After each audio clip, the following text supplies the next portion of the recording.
नमस्कार प्यारे दोस्तों। फॉर्मूला रिवीजन सीरीज में आज अपन बात करेंगे तापीय प्रसार यानी थर्मल एक्सपेंशन की। इससे पहले भी फॉर्मूला रिवीजन सीरीज में अपन कई सारे चैप्टर्स का अध्ययन कर चुके हैं। यदि वो वीडियो आपने नहीं देखे तो पहले वो जरूर जाके देखें। तो चलिए बात करते हैं। कह रहे हैं कि किसी वस्तु को गर्म करने पर यदि अवस्था में परिवर्तन न हो तो इसमें प्रसार होता है। कह रहे हैं कि किसी वस्तु को गर्म करें तो उसकी अवस्था जैसे ठोस से द्रव ऐसी वाली अवस्था में परिवर्तन नहीं हो तो उसमें प्रसार होता है। बोला इसका कारण क्या है? कारण है कि तापमान की वृद्धि से परमाणुओं के कंपन का आयाम बढ़ता है। परमाणुओं के कंपन का आयाम बढ़ता है यानी आयाम बढ़ जाता है, जिससे उसकी ऊर्जा बढ़ जाती है। अतः परमाणुओं के बीच की औसत दूरी भी बढ़ जाती है, जिससे पदार्थ में क्या होता है? प्रसार होता है। आगे देखिए, आगे कह रहा है कि ठोसों में उसमें प्रसार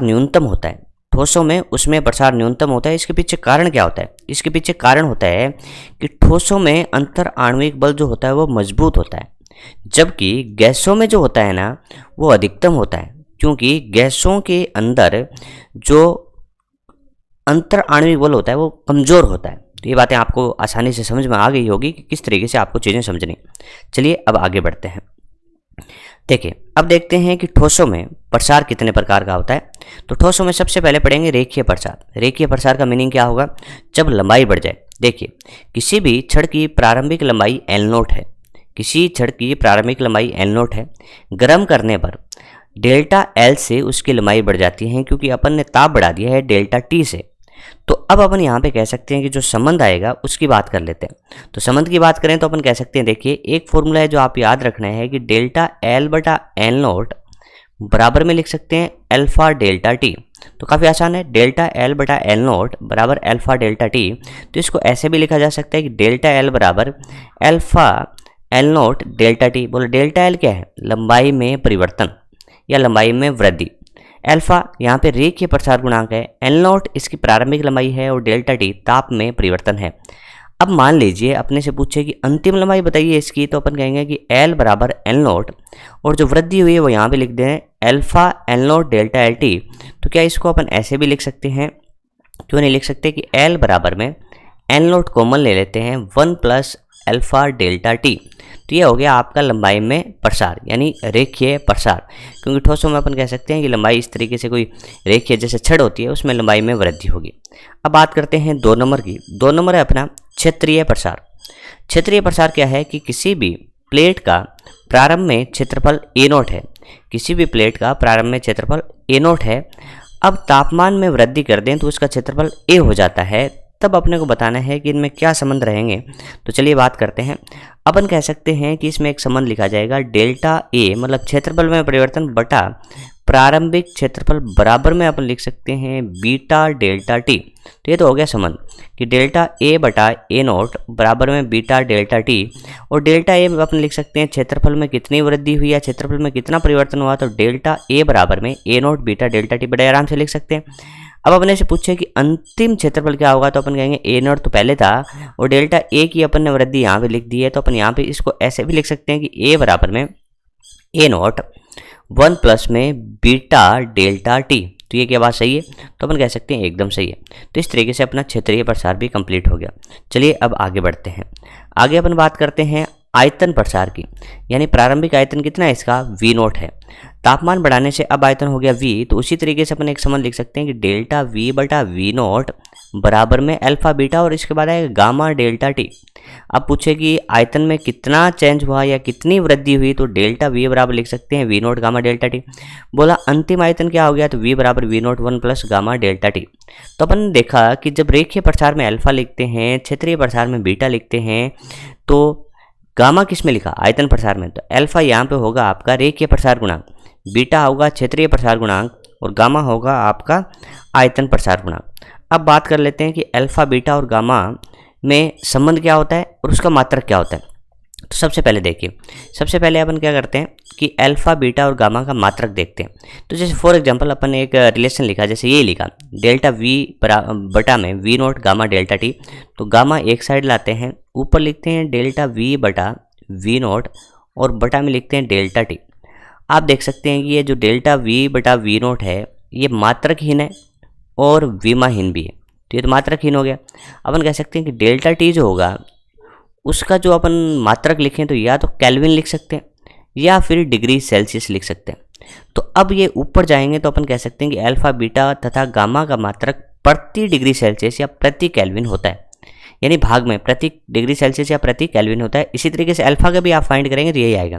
तो अपन कह सकते हैं कि अल्फा बीटा और गामा का सभी का मात्रक एक ही होता है प्रति डिग्री सेल्सियस या प्रति केल्विन, या इसको कई बार ऐसे भी लिख सकते हैं कि केल्विन इनवर्स, या फिर लिख सकते हैं कि डिग्री सेल्सियस इनवर्स। ये बात आप समझ में आई। अब देखते हैं आगे कि अल्फा बीटा गामा में संबंध क्या होता है। दो प्रकार के देखेंगे, एक संगामी ठोस के लिए और एक असंगामी ठोस के लिए। तो संगामी ठोस के लिए बात करें तो संगामी वो होता है कि जिसके अंदर मान लीजिए यहाँ पे और यहाँ पे और यहाँ पे सभी लंबाइयाँ एक जैसी हो, तो तापमान बढ़ाएं तो वृद्धि भी एक जैसी हो, ऐसे ठोस को संगामी ठोस कहते हैं। और संगामी ठोस में अल्फा बीटा और गामा का जो अनुपात आएगा वो 1:2:3 आएगा। उसके पीछे लॉजिक ये होता है कि बीटा का मान जो होता है वो 2 अल्फा होता है और गामा का मान जो होता है वो 3 अल्फा होता है। तो अल्फा बीटा और गामा का जो अनुपात आएगा वो 1:2:3 आएगा। अब बात करते हैं असंगामी ठोस की। असंगामी ठोस का मतलब है कि इसमें यदि इस पदार्थ का प्रसार गुणांक अल्फा एक्स है, इसका अल्फा वाई है और इसका अल्फा जेड है, तो अपन गामा लिखें तो गामा इस तरीके से लिखेंगे कि गामा बराबर alpha x alpha y plus alpha z. यदि बात करें क्षेत्रीय के लिए बीटा, तो बीटा बराबर क्या आएगा, क्योंकि बीटा क्षेत्रफल है तो उसमें क्या होगा, लंबाई चौड़ाई से काम चल जाएगा, तो alpha X plus alpha Y आ जाएगा। तो ये तो हो गया संगामी के लिए और यह होगा असंगामी ठोस के लिए। उम्मीद करता हूँ ये चीज़ें आपको आसानी से समझ में आ रही होंगी। चलिए आगे बढ़ते हैं। अब देखते हैं कि तापीय प्रसार के अनुप्रयोग क्या है। मान लीजिए एक छड़ है जिसकी लंबाई L1 है, जिसका रेखीय प्रसार गुणांक अल्फा 1 है। दूसरी छड़ है जिसकी लंबाई L2 है, रेखीय प्रसार गुणांक अल्फा 2 है। अब ये कह रहा है कि जब इसके तापमान में वृद्धि की जाए तो इनकी लंबाइयों का जो अंतर है वो नियत रहे। क्या कह रहा है कि जब तापमान में वृद्धि की जाए तो ये जो S है वो नियत रहे। ये तभी रह सकता है जितनी वृद्धि इस छड़ की लंबाई में हो उतनी वृद्धि इस छड़ की लंबाई में हो।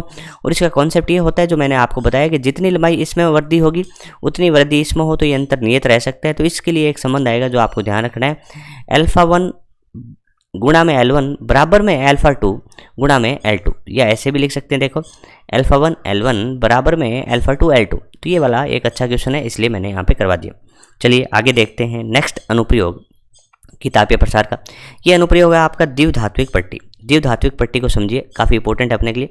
द्विधात्विक पट्टी क्या होती है, जब दो भिन्न भिन्न पदार्थों जिन पदार्थ का भिन्न भिन्न लेने का मतलब भिन्न भिन्न रेखीय प्रसार गुणांक वाली समान लंबाई। देखिए पदार्थ अलग अलग होंगे बट लंबाइयाँ क्या होगी, समान होगी। जब आपस में जोड़ दिया जाए, जोड़ने का मतलब होता है कि इनको आपस में यहाँ पे जो इनका ये दिख रहा है भाग, यहाँ से वेल्डिंग कर दें, इसको जोड़ दें, तो ये द्विधात्विक पट्टी बन जाती है। तो कंडीशन क्या हुई, यहाँ पे भी क्वेश्चन बन सकता है। कंडीशन क्या होनी चाहिए, भिन्न भिन्न पदार्थ होने चाहिए, लंबाई क्या होनी चाहिए, सेम होनी चाहिए, और फिर आपस में जोड़ दें तो वो क्या बन जाएगी, द्विधात्विक पट्टी बन जाएगी। ठीक है, आगे देखिए, इसका उपयोग थर्मोस्टेट में विद्युत परिपथ को बनाने और ख़त्म करने के लिए किया जाता है। बोले ये कहाँ किया जाता है, जैसे प्रेस हुई या गीजर हुआ। तो प्रेस और गीजर में अपन चाहते हैं कि जैसे कुछ तापमान अपन डिसाइड कर दें, उस तापमान से यदि ज़्यादा तापमान हो तो अपने आप ही क्या हो कि विद्युत धारा का जो प्रवाह है वो बंद हो जाए। यानी अपन कह सकते हैं कि विद्युत परिपथ को बंद करने या चालू करने। बोले चालू कब होगा, जैसे ही अपन कहेंगे वो तापमान जो अपन ने दिया था वहाँ तक आएगा तब बंद हो जाएगा, फिर उससे कम होगा तो वापस कनेक्शन जुड़ जाएगा और धारा वापस बहने लगेगी। तो ये गीजर और इनमें किया जाता है जहाँ पे ऑटोमेटिकली चीज़ें चालू या बंद होती रहती हैं, वहाँ पे द्विधात्विक पट्टी का उपयोग किया जाएगा। तो ये कुछ पॉइंट है जो याद रखिएगा। चलिए आगे देखते हैं। यह पट्टी दो धातुओं के असमान रेखीय प्रसार के गुण के कारण गर्म करने पर मुड़ जाती है। कह रहा है कि यहाँ पे जो गुण धर्म होता है वो क्या होता है, गुण धर्म ये होता है कि यहाँ पे अल्फा अलग अलग होता है। तो गर्म करने पे अपन बात करते हैं। देखिए ये बातें सिर्फ और सिर्फ गर्म करने पे होता है कि द्विधात्विक पट्टी में जिस धातु का अल्फा अधिक होता है वह ऊपरी सतह यानी उत्तल सतह, गर्म करने पे जिसका अल्फा ज़्यादा होगा उसमें प्रसार ज़्यादा होगा, इसकी वजह से ऊपरी सतह पर रहेगी। इस वजह से अपन कह सकते हैं कि स्टील की अपेक्षा पित्तल का प्रसार गुणांक अधिक होता है। यहाँ पे अपन दो क्वेश्चन ले रहे हैं, इनसे समझा कि एक जो ये छड़ है ना, इस छड़ में दो भाग हैं। इस छड़ में ऊपर वाली पित्तल की है, नीचे वाली स्टील की है। पित्तल का रेखीय प्रसार गुणांक ज़्यादा होगा। पहले तापमान T बराबर T0 है। अब इसका ताप T कर दिया गया जो T0 से ज़्यादा है, तो मैं कह सकता हूँ इसको गर्म किया गया है। गर्म करने पे अल्फा किसका ज़्यादा, पित्तल का। तो इसमें क्या होगी, लंबाई में ज़्यादा वृद्धि होगी, इसमें लंबाई में कम वृद्धि होगी। तो इस वजह से ये देखिए बाहर की तरफ आएगी तो बाहर वाले को थोड़ा ज़्यादा प्रसारित होना पड़ेगा, अंदर वाले को कम प्रसारित होना पड़ेगा। तो इस वजह से नीचे की ओर मुड़ जाती है। समझ में आ गया। इसी तरीके से एक क्वेश्चन और लिया है कि एक कॉपर है, एक कॉपर है और एक आपका आयरन है, और कॉपर का अल्फा ज़्यादा होता है आयरन से। तापमान पहले T1 है, अब इसका T2 हो गया, और T2 ज़्यादा है, इसका मतलब इसको गर्म किया है। तो अपन कहेंगे देखिए अल्फा किसका ज़्यादा है, बोला अल्फा इसका ज़्यादा है। अल्फा इसका ज़्यादा है तो इसमें प्रसार क्या ज़्यादा, इसमें प्रसार क्या ज़्यादा। तो प्रसार इसमें ज़्यादा होगा तो अपन कह सकते हैं कि प्रसार जब ज़्यादा होगा तो प्रसार ज़्यादा होने की वजह से ये क्या मुड़ेगा, इस तरीके से मुड़ेगा। तो ये प्रसार इसमें ज़्यादा है तो ये इस तरफ चला गया और ये अंदर की तरफ आ गया। तो उत्तल किस तक होना है, उत्तल साइड अपन कह सकते हैं यहाँ से ये जो जिसका अल्फा ज़्यादा है उसका हो। इसके अलावा इसमें ठंडे करने गर्म करने के अलावा ठंडे करने वाले में भी होता है। तो ये तो क्या है कि ये जो पॉइंट था ना कि ऊपर से था, ये आपकी कहानी क्या है, गर्म करने पर है। यदि इसका तापमान कम करें यानी इसको ठंडा करें तो ठंडा करने पे देखें जिसका अल्फ़ा ज़्यादा उसमें संकुचन भी ज़्यादा, जिसमें अल्फ़ा ज़्यादा उसमें संकुचन भी ज़्यादा होगा। तो अल्फ़ा ज़्यादा होगा उसमें संकुचन ज़्यादा होगा, और जो उसमें संकुचन ज़्यादा होगा तो वो किसकी तरफ रहेगा भाई। देखिए अपन कह सकते हैं, देखिए ये व्रत है और इसमें ये वाली बाहरी है और ये वाली अंदर वाली है। तो अपन कह रहे हैं कि बाहर देखिए ये वाला जो है वो ज़्यादा दूरी है और ये कम दूरी है, तो संकुचित होगी तो अंदर वाला भाग ये बन जाएगा। इसमें बाहरी जैसे गर्म करने पे बाहरी सतह बनती है या ऊपरी सतह बनती है ज़्यादा अल्फा वाली, लेकिन ठंडा करने पे जिसका अल्फा ज़्यादा है वो अंदर वाली सतह होती है। ये थोड़ा सा इसमें गड़बड़ कर देते हैं बच्चे, तो आपको ध्यान रखना है कि गर्म किया गया है या ठंडा किया गया है, उसके बाद डिसाइड करें। आगे बढ़ते हैं, चलिए आगे देखते हैं। आगे देखिए, आगे दूसरा एप्लीकेशन अपन ले रहे हैं कि सिंपल पेंडुलम के आवर्तकाल पर ताप का प्रभाव क्या होगा। तो सिंपल पेंडुलम के लिए आप फॉर्मूला क्या जानते हैं, टी समानुपाती रूट एल। टी समानुपाती रूट एल, तो टी को क्या लिख सकते हैं, डेल्टा टी बटा टी। रूट क्या आ जाएगा आगे, तो 1/2 डेल्टा एल बटा एल। टी समानुपाती रूट एल, यानी फिर क्या लिख सकते हैं, डेल्टा टी बटा टी 1/2 डेल्टा एल बटा एल। डेल्टा एल बटा एल क्या होता है, अपन कह सकते हैं कि अल्फा डेल्टा टी होता है। टी यहाँ पे मैं इसलिए लिखा कि यहाँ पे ये जो है वो तनाव को रिप्रेजेंट कर रहा है, तो यहाँ पे थीटा लिखना सही रहेगा। तो अपन ने क्या लिख दिया कि डेल्टा टी बटा टी 1/2 अल्फा डेल्टा थीटा। ये डेल्टा टी बटा टी का जो नाम होता है ना वो होता है आवर्तकाल में आंशिक परिवर्तन। यदि ऐसे पूछे कि आवर्तकाल में कितना परिवर्तन हुआ तो आपको डेल्टा टी बता के आना है, उसका उत्तर होगा 1/2 अल्फा डेल्टा थीटा, और गुणा में आपको टी से भी करना पड़ेगा। तो आपसे क्या पूछा गया है ये ध्यान दीजिए। गर्मियों के केस में अपन कह सकते हैं, देखिए यहाँ पे सिंपल पेंडुलम होता है ना, जो उसका जो धागा होता है, धागे की जगह अपन तार ले लेते हैं, तो अपन कह सकते हैं कि तार जो होता है उसमें प्रसार होगा तो लंबाई बढ़ेगी। गर्मियों के केस में, गर्मियों के केस में लंबाई बढ़ेगी, लंबाई बढ़ेगी तो क्या बढ़ेगा, आवर्तकाल बढ़ेगा। आवर्तकाल बढ़ता है तो घड़ी क्या हो जाती है, स्लो हो जाती है। आवर्तकाल बढ़ता है तो घड़ी क्या हो जाती है, स्लो हो जाती है। ये क्वेश्चन आते रहते हैं। अब देखते हैं गुहिका का प्रसार, कैविटी का एक्सपेंशन। तो इसमें याद रखिए किसी समदेशी वस्तु के तापीय प्रसार को फोटोग्राफिक आवर्धन के समान माना जाता है। बोला इस फोटोग्राफिक आवर्धन को समझाइए। जैसे अपन फोटो को जूम करते हैं, फोटोग्राफिक आवर्धन का मतलब होता है जूम करना। तो आप फ़ोन के अंदर फोटो खींचें फिर उसको जूम करें, तो अपन जूम करते हैं तो जूम के दौरान पाते हैं कि जो भी कोई भी, जैसे ये कोई वस्तु है तो पहले इन दो बिंदुओं के बीच की दूरी इतनी है, तो अब इसको जूम करेंगे तो जूम करने का मतलब होगा कि इन बिंदुओं के बीच की दूरी बढ़ जाएगी, और बढ़ना ही अपन कहेंगे, देखिए जूम करा तो ये दूर दूर चले गए, तो अपन कह सकते हैं जूम करा तो ये बिंदु दूर दूर चले जाते हैं। अपने से क्वेश्चन कैसे आएगा, देखिए फोटोग्राफिक आवर्धन मतलब जूम करना, इसी तरीके से अपन तापीय प्रसार देखेंगे। यानी समझ में नहीं आ रहा तो मोबाइल में फोटो खींचेंगे फिर जूम करेंगे, जूम करके देख लेंगे किसमें प्रसार होगा। यहाँ पे अपने को क्या दिया है, एक प्लेट दी है, आयताकार प्लेट है जिसमें ये साइड ए है, ये साइड बी है, ये इसका जो व्यास है वो सी है और ये बीच की दूरी डी है। तो कह रहा है कि गर्म करने पे क्या होगा, तो अपन कहेंगे गर्म करने पर किन्हीं दो बिंदुओं की दूरी ताप के साथ बढ़ेगी, किन्हीं दो बिंदुओं की दूरी ताप के साथ बढ़ेगी, इसलिए सभी विमा ए बी सी डी बढ़ेंगे। ध्यान से देखना कि जब इसको अपन गर्म करेंगे तो यहाँ पे अपन कहेंगे कि फोटोग्राफिक आवर्धन यानी जूम करेंगे तो ए तो बढ़ेगा, बी भी बढ़ जाएगा, सी यहाँ पे थोड़ा बहुत प्रॉब्लम आता है, लेकिन मैंने कहा कि एक बिंदु ये ले लीजिए, एक बिंदु ये ले लीजिए, दो बिंदु ले लिए इस सीरीज को। अब इनको क्या करिए, जूम की तरह बढ़ाइए तो ये सी भी बढ़ेगा, एक बिंदु ये लीजिए और एक बिंदु ये लीजिए, दोनों बिंदुओं के बीच की दूरी बढ़ेगी तो ये भी बढ़ जाएगा। तो इस तरीके से फोटोग्राफिक आवर्धन या जूम से इसका आंसर दे सकते हैं। तो ए बी सी डी सभी का मान बढ़ेगा, क्योंकि गर्म करने पर ठोस के जो दोनों अणु होते हैं उनके बीच की दूरी बढ़ती है। ठीक है, ये समझ में आ गया। चलिए आगे बढ़ते हैं। हाँ तो दोस्तों अब बात करते हैं तापीय प्रतिबल की, कि तापीय प्रतिबल क्या होता है। तो इसको समझने के लिए अपन लेते हैं एक छड़ जिसकी लंबाई है L। इस छड़ को दृढ़ सिरों के मध्य इस तरीके से कर दिया जाता है, फिक्स कर दिया ना। अब बढ़ाते हैं छड़ का ताप बढ़ाने की वजह से छड़ होना चाहिए प्रसारित, लेकिन दृढ़ सिरे ऐसा होने ही नहीं देंगे, यानी दृढ़ सिरे इसको प्रसारित होने ही नहीं देंगे, तभी तो इसमें तापीय प्रतिबल उत्पन्न होता है। अब आपसे पूछा जाता है कि मुक्त प्रसार में तापीय प्रतिबल कितना होगा, तो आपका उत्तर होगा 0। बोला ऐसा क्यों। अपन एक छड़ लेते हैं जिसको घर्षणहीन सतह पर रख दिया जाता है, तापमान बढ़ाएंगे तो वो प्रसारित होना चाहिए और उसको कोई रोकने वाला है ही नहीं, तो उसमें प्रतिबल क्यों उत्पन्न होगा? तो मुक्त प्रसार के दौरान तापीय प्रतिबल होगा 0।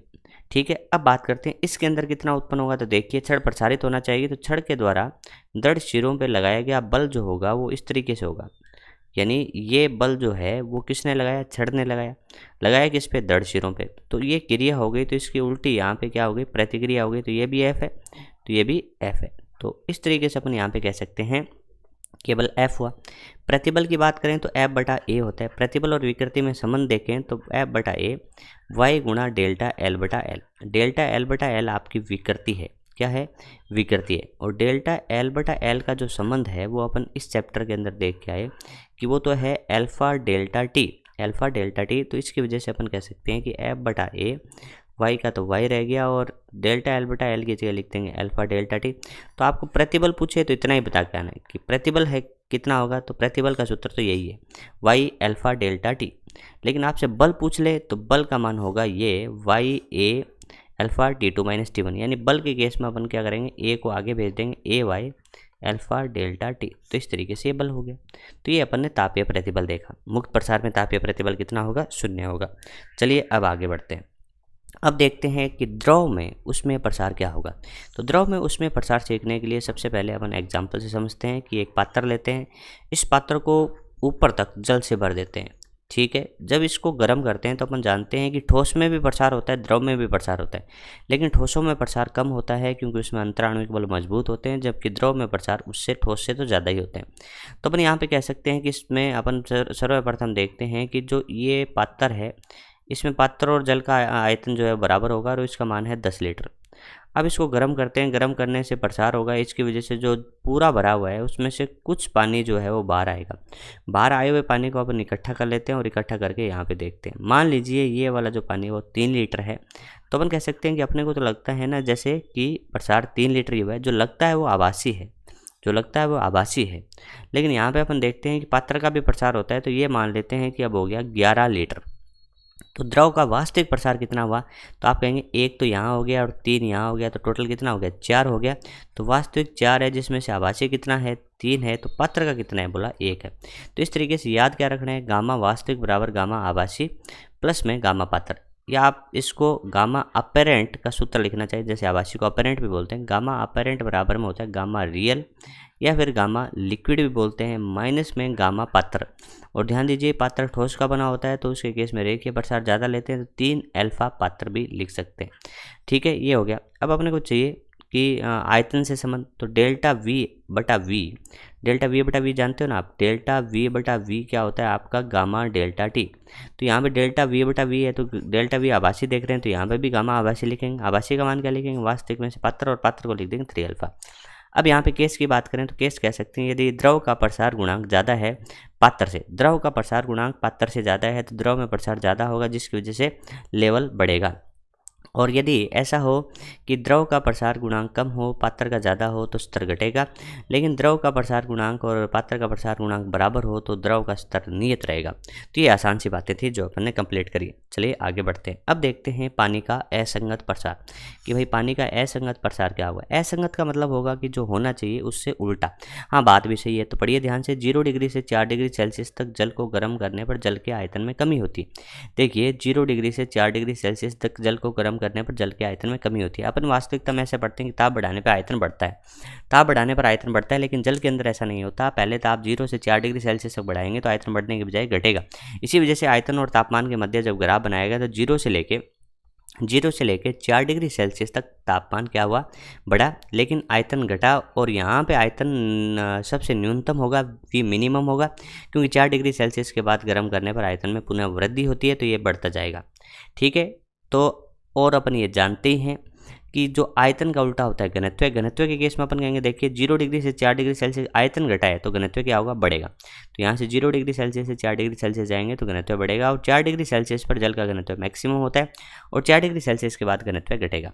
तो यहाँ पे एक क्वेश्चन भी आता है कि जल का घनत्व कौन से ताप पे होता है? 4 डिग्री सेल्सियस पे बोला। इसका फायदा क्या मिलता है? जैसे झीलें होती हैं, झील सर्दियों के केस में जमना स्टार्ट हो जाती हैं, तो यहाँ पे बर्फ जम गई, बोला जीव जंतु कहाँ रहेंगे? तो कह सकते हैं कि 4 डिग्री सेल्सियस का जल है वो सबसे ज़्यादा घनत्व रखता है, इसलिए वो जल लेवल यहाँ पे नीचे रहेगा तो ऊपर वाली बर्फ जम भी जाएगी तो 4 डिग्री सेल्सियस का पानी यहाँ पे मिल जाएगा, तो जीव जंतु यहाँ पे अपना जीवन यापन कर सकते हैं। तो इस तरीके से मैं उम्मीद करता हूँ कि तापीय प्रसार यानी थर्मल एक्सपेंशन आपको आसानी से समझ में आ गया होगा। यदि वीडियो आपको अच्छा लगे तो लाइक कीजिए और अपने दोस्तों के साथ शेयर भी कीजिए, जिससे उनका भी फायदा हो सके। धन्यवाद।